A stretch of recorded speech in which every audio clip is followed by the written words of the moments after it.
Hey coin collectors, and welcome to DC Coinwell International Coin Channel, and this is the Michigan State Quarter from 2004, number 26 in the United States State Quarter series. It says Michigan at the top, 1837, and that's of course the year that Michigan became a state of the Union, the 26th state in the Union.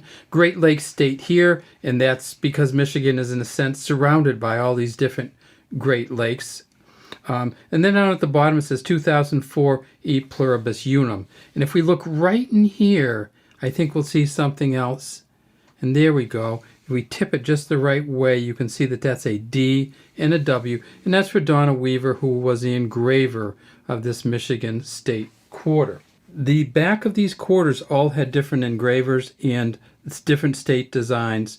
They weren't all different. Some of the engravers did more than one, but this is a Donna Weaver special, and she does some really good work. And look for her initials on other coins after 2004 because she does some great engraving work. We can't tell from this side what mint it was made at, but if we flip it over, oops, we see that one's a D for the Denver mint. If we flip it over, and remember you have to flip these end to end to get them to come up straight, we see that it says United States of America here, George Washington facing to the left, Liberty here, $quarter, In God We Trust here, and P for Philadelphia. Now, you're seeing some kind of coloring on here and some film, and that's because this is an uncirculated coin. One from the uncirculated mint set, which included Philadelphia and Denver in 2004. And that's from the off-gassing of the plastics, I believe. We tip it up and we can see that we've got 4 coins here, and one of them is silver. So I'm not sure if everybody knows that's watching, but they did make silver State Quarter Series coins in 2004. So they made a P at Philadelphia. They made 234 million of these. At the Denver Mint, they made 226 million. There's the D for Denver right there. At the San Francisco Mint, they made, and this is San Francisco Mint, what they call a clad coin. And the clad coin means, of course, that it's copper nickel clad.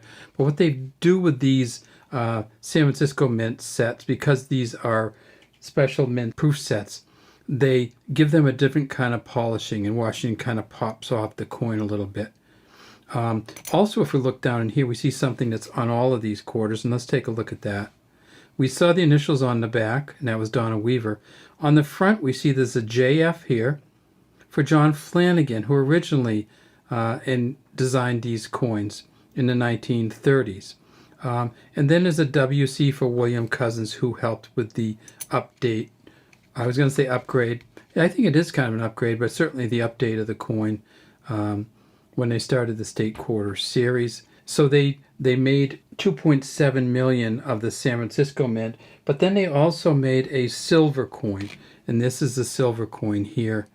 And again, you see this was in some kind of hard plastic, and we got it out. And I mean, you can clean these, but we generally don't clean them. We just show you what they look like.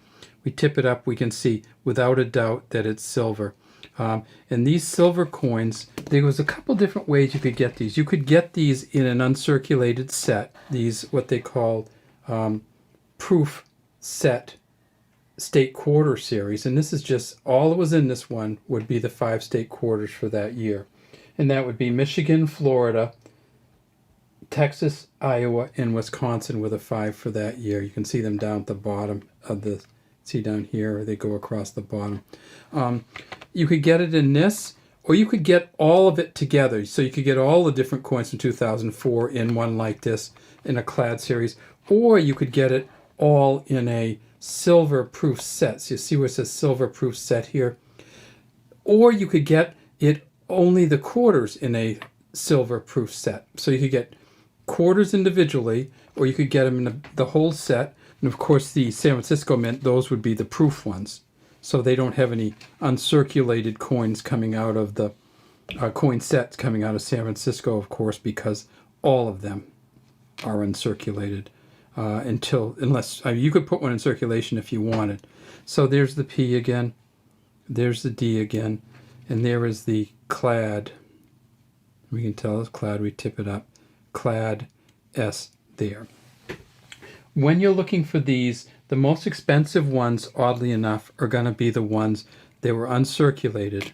Oh, look at this. I want to show you something that's kind of cool on here. If we look right in here, we see these little chunks there right above the L. That's from another quarter hitting it so hard that it dented it. So sometimes at the mint, when they're putting them in the bags or whatever, these ridges will hit a quarter and kind of make leave a little dent in it.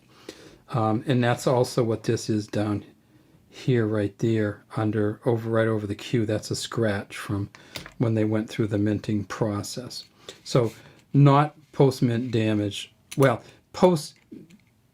didn't come after it left the mint, but it came after it was made at the mint. How's that sound? The most expensive ones, I think it's going to be about $5 for each of the Denver and Philly. It's going to be about $8.50 for the silver one. Of course, that's because there's about $4 worth of silver in there. And then it's going to be only about $3 or $4 for this San Francisco Mint clad one. So the Denver and the Philly are much better if they're in good shape in terms of value than the San Francisco Mint clad. All right, well, that's all we have today from DC Coin World International Coin Channel. Please subscribe to our channel and leave any comments you have in the comment section.